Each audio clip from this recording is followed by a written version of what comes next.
ফাহমিদুল মাঠে নামলেন, অ্যাসিস্ট করলেন, রাকিব বল পেয়ে গোল করলেন, আর তাতে হংকংয়ের থেকে পয়েন্ট ছিনিয়ে আনলো বাংলাদেশ।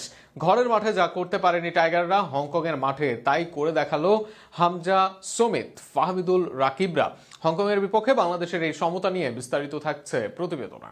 এএফসি এশিয়ান কাপ বাছাই পর্বের ফিরতি ম্যাচে হংকংয়ের বিপক্ষে মাঠে নেমেছিল বাংলাদেশ। মঙ্গলবার কাইতাক স্টেডিয়ামে প্রথমার্ধে এক গোল হজম করে পিছিয়ে পড়েছিল টাইগাররা, তবে দ্বিতীয়ার্ধে রাকিবের গোলে সেই গোল শোধ করে বাংলাদেশ। ফলে হংকং থেকে 50,000 দর্শকের সামনে থেকে পয়েন্ট নিয়ে দেশে ফিরছে জামাল ভুঁইয়ারা। মূলত ম্যাচের 32 মিনিটে পেনাল্টি থেকে গোল পায় স্বাগতিক হংকং। দুই দলই সাবধানে শুরু করেছে। প্রথম 10 মিনিটে বলার মতো কোনো আক্রমণ করতে পারেনি কোনো দলই।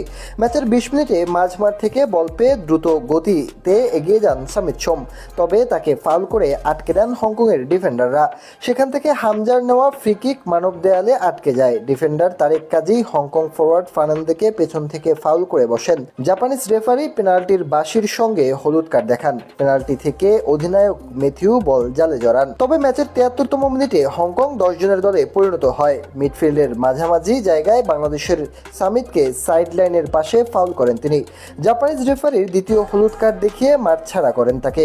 10 জনের হংকংকে পেয়ে চেপে ধরে বাংলাদেশ, তাতে গোলও আদায় করে নিয়েছে। ম্যাচের 83 মিনিটে বদলি ফুটবলার ফাহিম বাম প্রান্ত থেকে ক্রস করেন। ফাহমিদুল সুন্দরভাবে হেডে বল নামিয়ে রাকিবকে দেন। রাকিব সুন্দরভাবে প্রেসিংয়ে গোল করেন।